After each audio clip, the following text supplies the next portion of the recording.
വിഷുവിന് കണി വെച്ച വെള്ളരിക്ക ഉണ്ടായിരുന്നു. അപ്പോൾ നമ്മളിന്ന് വെള്ളരിക്ക പച്ചടിയാണ് ഉണ്ടാക്കണേ. ഇവിടെ എപ്പോഴും ഒന്നും അങ്ങനെ വെള്ളരിക്ക കിട്ടില്ല കേട്ടോ. വല്ല ഓണം, വിഷു അങ്ങനെ വിശേഷ സമയങ്ങളിലേ കിട്ടുള്ളൂ. വെള്ളരിക്കേനെ നമ്മൾ ആദ്യം കുഞ്ഞു കഷ്ണങ്ങളാക്കി മുറിച്ചെടുത്തിട്ട് നല്ലോണം കുഞ്ഞാക്കിയിട്ടുണ്ട്. പിന്നെ പച്ചമുളക്, കറിവേപ്പില, വെള്ളം, ഉപ്പ് അത്രയിട്ട് നന്നായിട്ട് വിസിലടിച്ചെടുക്കുക. ഞാൻ നന്നായിട്ട് വിസിലടിച്ചായിരുന്നു കേട്ടോ, നന്നായിട്ട് കുഴയാൻ വേണ്ടി. പിന്നെ അതിന് വേണ്ട അരപ്പിന് വേണ്ടി തേങ്ങ, പച്ചമുളക്, ജീരകം, കടുക്. മുളക് ഞാൻ കുറച്ചാണ് ഇട്ടിട്ടുള്ളൂ, ഇവിടെ അധികം വേണ്ടാത്തതുകൊണ്ട്. പിന്നെ അതിനെ നമ്മൾ നന്നായിട്ട് പേസ്റ്റാക്കി എടുക്കണം. അരച്ച മിക്സ് നമുക്ക് നേരത്തെ തന്നെ വേവിച്ച് വെച്ചിരിക്കുന്ന വെള്ളരിക്കയിലേക്ക് ഇട്ട് കൊടുക്കാം. അതിനെ നന്നായിട്ടൊന്ന് മിക്സ് ചെയ്യുക. എന്നിട്ട് അടുപ്പത്ത് വെച്ച് ഇളക്കി തന്നെ ചൂടാക്കി എടുക്കുക കേട്ടോ. ഒത്തിരി അങ്ങ് തിളച്ച് മറയണ്ട.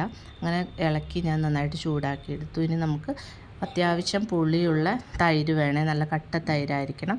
അത് ഒഴിച്ചു കൊടുക്കുക. എന്നിട്ട് പാകത്തിന് പുളിയായോ എന്നൊക്കെ നോക്കുക. ഞാൻ 2 ബൗൾ തൈര് ഒഴിച്ചു കൊടുത്തിട്ടുണ്ട്. നന്നായിട്ട് മിക്സ് ചെയ്തിട്ട് ഓഫ് ചെയ്യാം. ഉപ്പൊക്കെ നമുക്ക് പാകം നോക്കിയിട്ട് വേണമെങ്കിൽ ആഡ് ചെയ്ത് കൊടുക്കാം. ഇനി ഞാൻ കുക്കറിലല്ലേ വെച്ചത്, അത് കാരണം തൈരുള്ള കറി ആയതുകൊണ്ട് നമുക്കതിനൊരു സ്റ്റീൽ പാത്രത്തിലേക്ക് മാറ്റാം. അതിനുശേഷം കടുക് വറുക്കാം കേട്ടോ. കടുക് വറുക്കുമ്പോൾ കുറച്ച് ഉലുവയും കൂടി ഇട്ടാൽ നല്ല രുചിയാണ് കേട്ടോ, നമ്മുടെ ഈ പച്ചടി, കിച്ചടി അങ്ങനത്തേനൊക്കെ. അപ്പോൾ അങ്ങനെ കടുക് വറുത്തൊഴിച്ചു. ഇനി കുറച്ച് നേരം നമുക്ക് അടച്ച് വയ്ക്കാം. അപ്പം തന്നെ ഇളക്കാൻ പാടില്ല. കുറച്ച് കഴിഞ്ഞിട്ട് നമുക്ക് മിക്സ് ചെയ്തെടുക്കാം കേട്ടോ. അങ്ങനെ വെള്ളരിക്ക പച്ചടി റെഡിയായി കിട്ടിയിട്ടുണ്ട്. ഇനി നമുക്ക് എന്തൊക്കെയാണ് വേറെ സ്പെഷ്യലെന്ന് നോക്കാം.